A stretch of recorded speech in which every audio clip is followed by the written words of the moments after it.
Gentleman yields back. Now recognize the gentleman from California, Mr. Mullin, for 3 minutes. Thank you, Mr. Chair, and thank you, Mr. Administrator, for being here. East Palo Alto is a vibrant community in my district on the San Francisco Bay. The people there have an incredible spirit and history of advocating for their community. It also happens to be down the street from the Meta headquarters and Stanford University. Despite being so close to such wealth, East Palo Alto residents have struggled with a history of heavy industries being sited next to residential areas.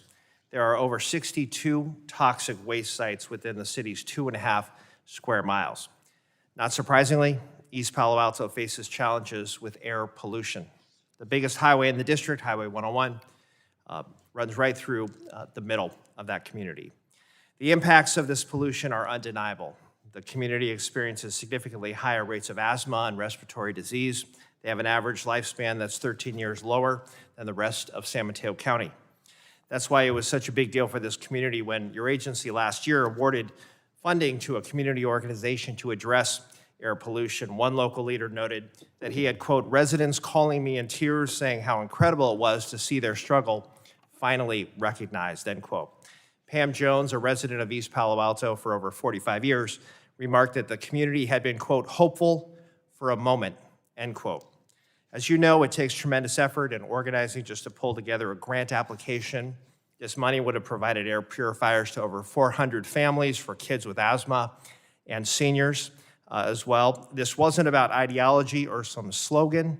This was about helping children and seniors breathe easier. So Administrator Zeldin, you canceled this grant, and I'm just wondering why you made that decision. Congressman, I don't have the details of that grant. I had for all the subcommittee members of all your colleagues on this committee, all the grants in their district. I would say that 10 times out of 10 or 100 times out of 100, when I look at the details of every single one of the grants that are canceled, there is something in it that conflicts with this administration's priorities. However, if you would like to work together on any aspects of the grant where it is in alignment with the administration's priorities to successfully resolve it for the community, happy to work with you on that.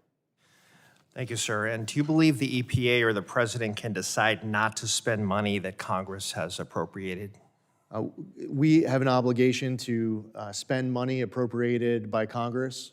We're in the middle of a fiscal year. We are not required to agree with the administration's priorities of the last presidential administration, but we will continue to get funding out the door before the end of this fiscal year with those top-line appropriations from Congress.